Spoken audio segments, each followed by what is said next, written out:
una nating bubuksan is yung Sakura Gluta Brightening Underarm Cream. 50 times Brightening Booster Sakura Pearl Capsules. So,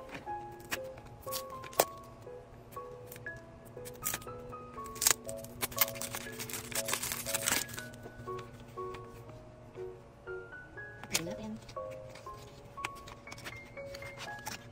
Wow, I love it. So, ito nga yung sinasabi nila na Sakura Pearl Capsules.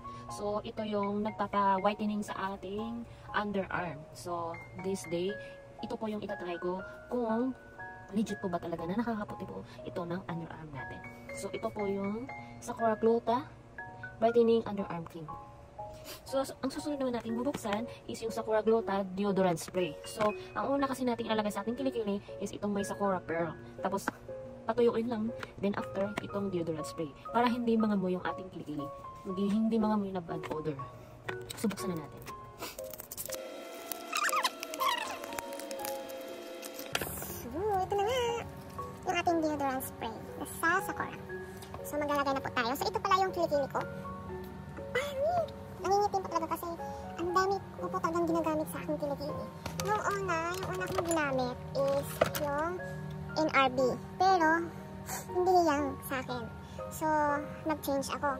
Nag-change ako ng Deo spray, yung kay Maine Mendoza.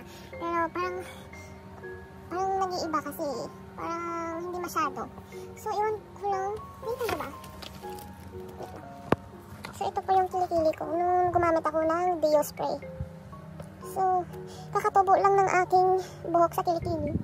And then, hindi naman masyadong pero gusto ko talaga na may amumutay kasi.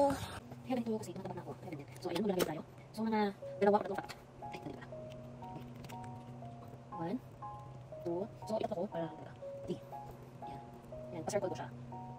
So, ganun din dito. Ayan. So, patuyuin ko natin siya ng mga 1 minute. So, ganun din sa kabila. 1, 2.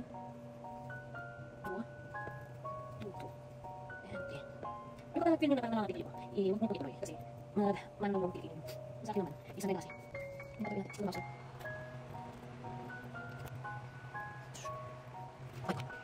so, ayan si kilikili. Wow. Ayan po kilikili ko.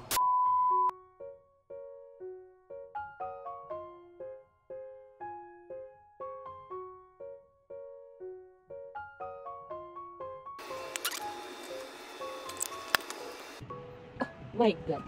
Wala ka din ha! Uy!